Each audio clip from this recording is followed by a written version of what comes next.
सब network crime world को subscribe करें, बेल आइकन दबाएं और अपडेट पाएं।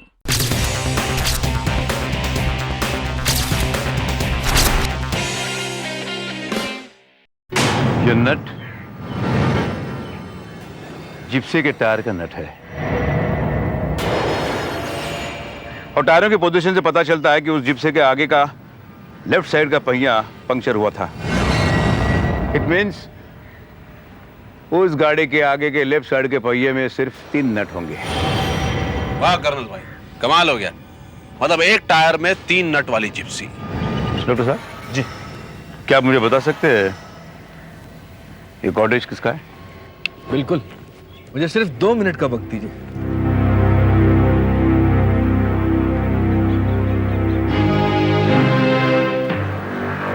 कर्नल भाई, एक बात तो बताइए, आपको यहाँ का पता कैसे चला? जब मैं हाउस नंबर 44 में गया था तो मुझे वहां मैच बॉक्स को ये फ्लैप मिला। उस पर लिखा है मनोरी रिसोर्ट। इसके अंदर ये देखो, ये एड्रेस लिखा है, सैंड कॉटेज। क्या आप मुझे बता सकते हैं कि सैंड कॉटेज किसका है? इसलिए सबसे पहले मैं यहाँ आया। अब देखना आखिर ये कॉटेज है किसका। Okay, thank you very much. Colonel साहब, ये सैंड कॉटेज किसी दीक्षित साहब का है जो इसे बेचना चाहते हैं। काफी दिनों से बंद पड़ा ही। क्या मैं उनसे बात कर सकता हूँ? जी बिल्कुल। Mobile please. या श्योर।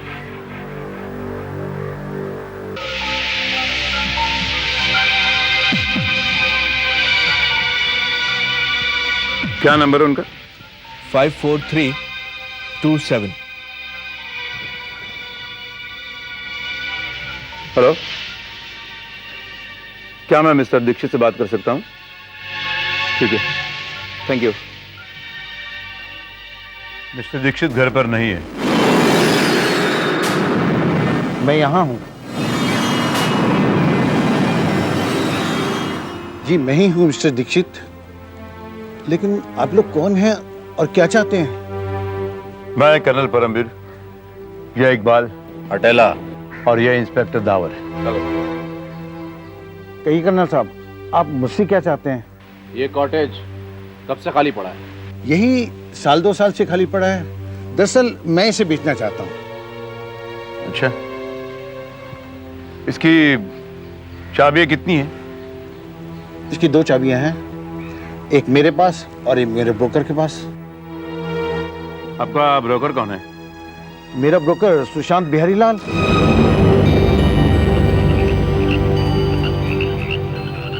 सुशांत बिहारी लाल।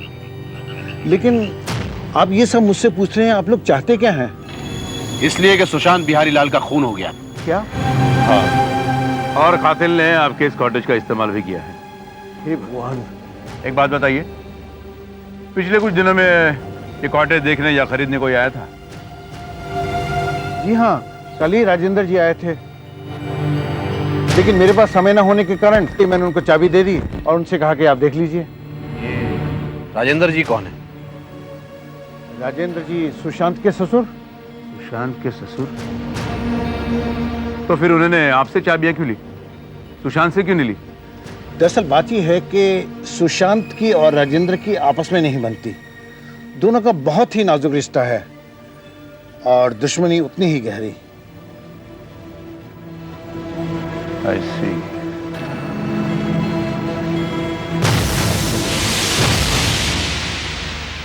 दो खाली घर,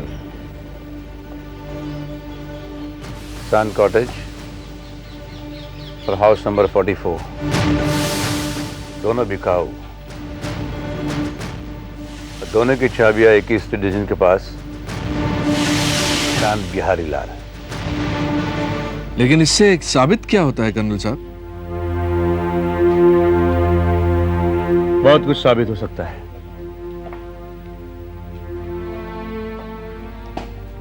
फिलहाल मुझे एक बात बताइए मिस्टर दीक्षित, ये मिस्टर राजेंद्र रहते कहाँ हैं?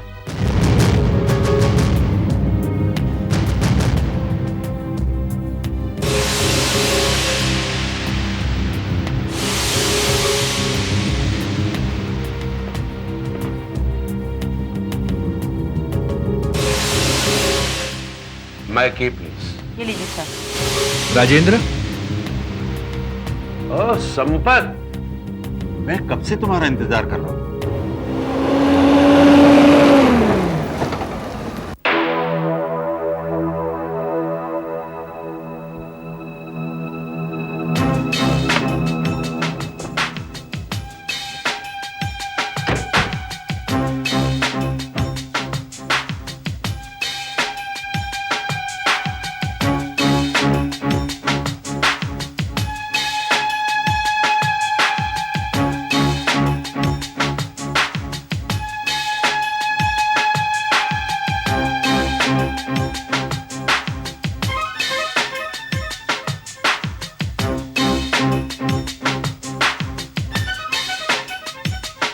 नहीं कर्नल भाई, इस गाड़ी के टायर का तो क्या, स्टेपनी का भी कोई नट कम नहीं है।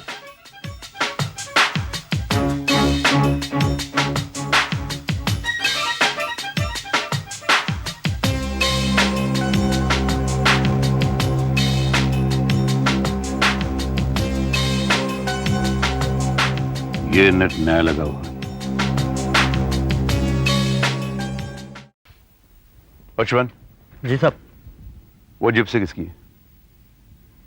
ये वाली? साहब कौन सी जिप्सी किसकी है वो तो नहीं मालूम, पर दोनों साहब यहीं ठहरे हुए हैं। उनमें से एक साहब पीछे गार्डन में बैठे हुए। अच्छा, कहाँ पर?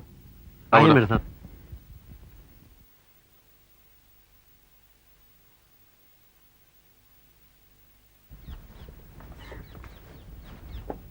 साहब उनकी है। वो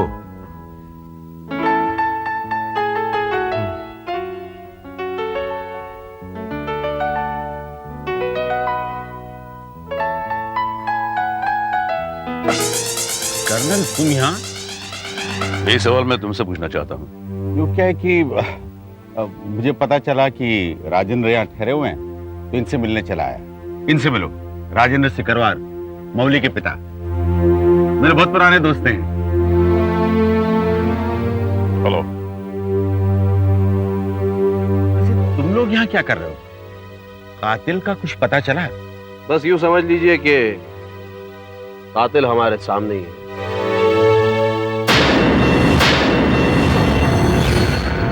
मतलब आज जो जिप्सी खड़ी है आपकी है? हाँ मेरी है। तो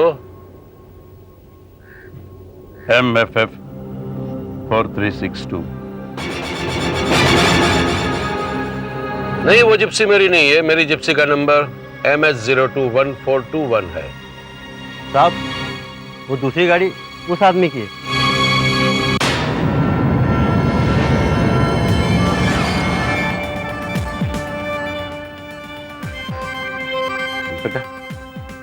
क्या आप आपकी गन मुझे थोड़ी देर के लिए दे सकते हैं? आई एम सॉरी कर्नल, ये कानून के खिलाफ है।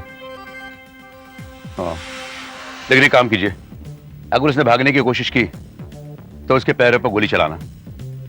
कम इकबाल।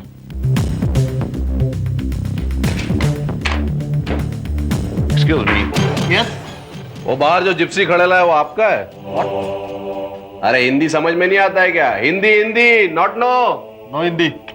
इधर ये जिप्सी MFF 4362।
कर्नल,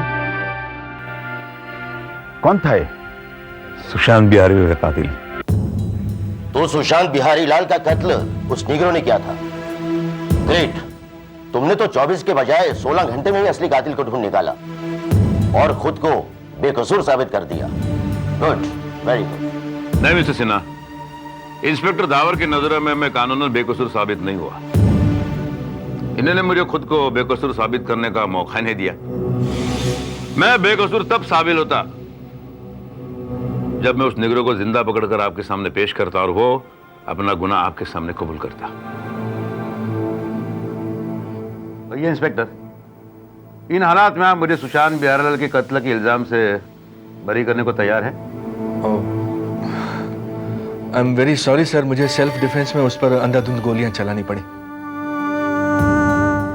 क्या ना सर कि अगर मैं गोलियां नहीं चलाता तो हम तीनों में से जरूर कोई ना कोई मरता। आई नो वेरी मच कि सुशांत बिहारी लाल का कातिल वो निग्रो था, कर्नल साहब नहीं। कर्नल साहब, अब मुझे आप पर पूरा यकीन हो गया। I am really sorry for that.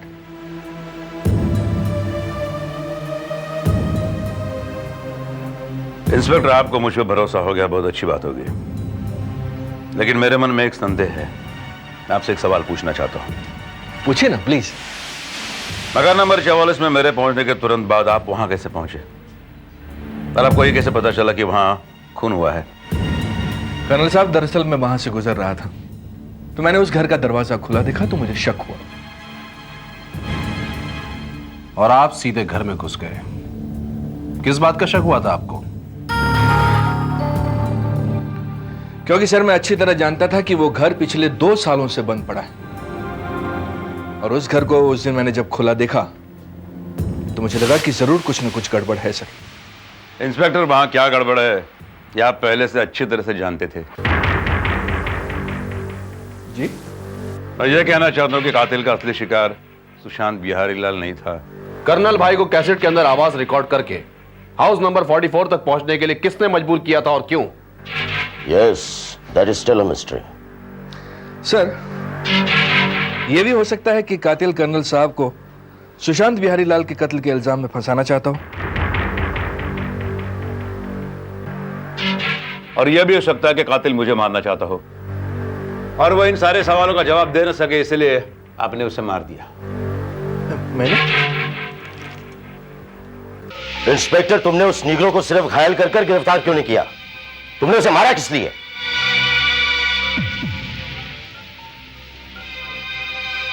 जवाब दो इंस्पेक्टर। सर, मैंने आपसे कहा ना कि सेल्फ डिफेंस में मुझे। जवाब मेरे पास है मिस्टर सिन्हा। यह मोबाइल मुझे उस निग्रो के पास मिला, इसमें एक मैसेज है। Last received text message.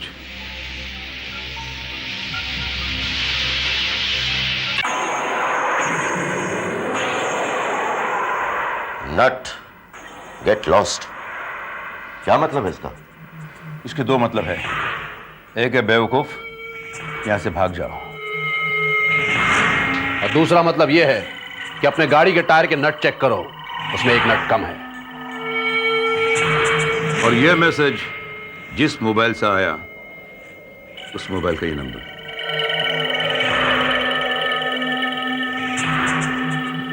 Inspector the power, ये तो तुम्हारा नंबर है। जी, it is not possible sir. वो please give me your mobile. Inspector, अपना मोबाइल दो।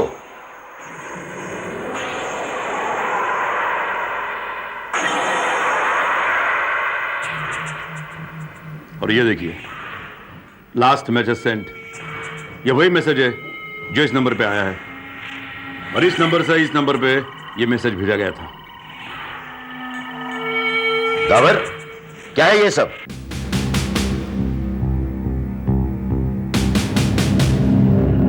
ये मैसेज आपने उस निगरो को तब भेजा था जब आप मिस्टर दीक्षित का पता लगाने के बहाने हमसे दूर चले गए थे। और ये मैसेज मैंने भी उस वक्त पढ़ लिया था जब मैंने मिस्टर दीक्षित से बात करने के लिए आपका ये मोबाइल लिया था। आपको खतरा हो गया था कि अगर टायर में एक नट कम वाली जिप्सी हमारे हाथ लग गई तो वो नीग्रो पकड़ा जाएगा, और एक बार वो नीग्रो पकड़ा गया तो आप हमारी गिरफ्त में होंगे। इसीलिए आपने वो मैसेज भेजा था चौथा नट लगवाने के लिए। इसका मतलब है तुम इस साजिश में शामिल हो? मुझे इंस्पेक्टर दावरों पर पहले से ही शक था। जब ये अचानक मकान नंबर 44 में दाखिल हुए थे और जब ये रजिस्टर में कंप्लेंट दर्ज करवा रहे थे तब मैंने इनकी हैंडराइटिंग भी देख ली थी, और वही हैंडराइटिंग है इस मैच फ्लैग पर भी है। आप चाहे तो हैंडराइटिंग एक्सपर्ट से यह कंफर्म करवा सकते हैं कि ये इनकी है या नहीं। बोलो इंस्पेक्टर, क्यों किया तुमने ये सब?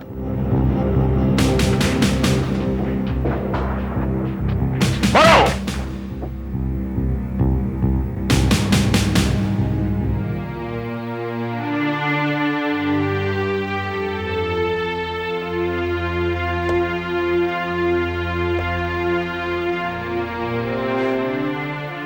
मैं मानता हूं सर, मैं मानता हूं कि यह सारी प्लानिंग मेरी थी सर। सर प्लीज प्लीज मुझे माफ कर दीजिए।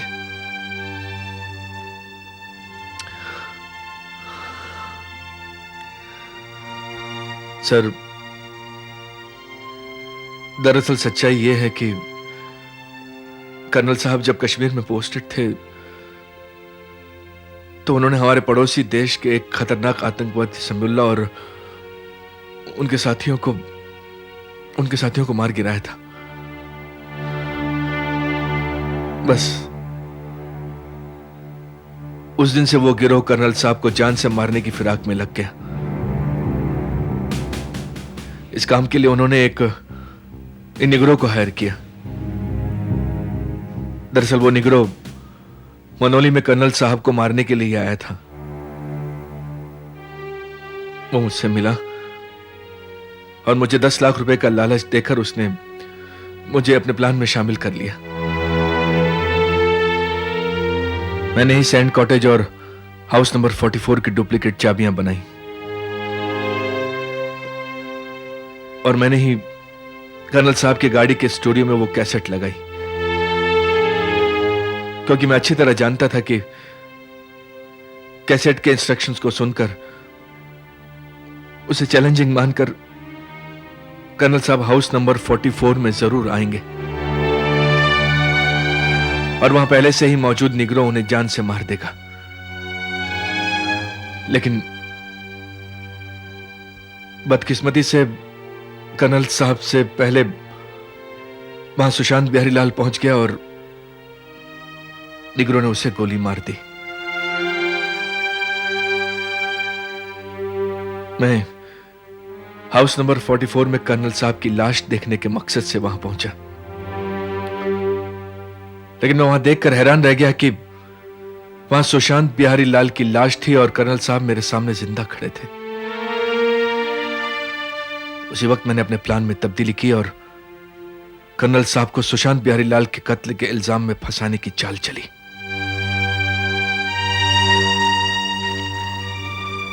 Inspector, you are under arrest.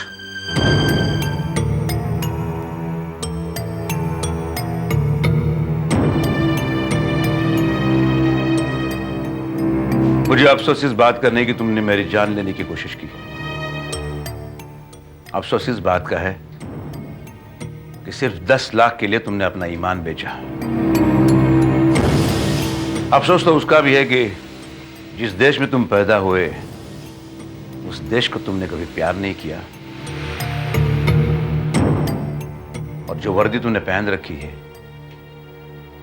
उस वर्दी की तुमने इज्जत भी नहीं की।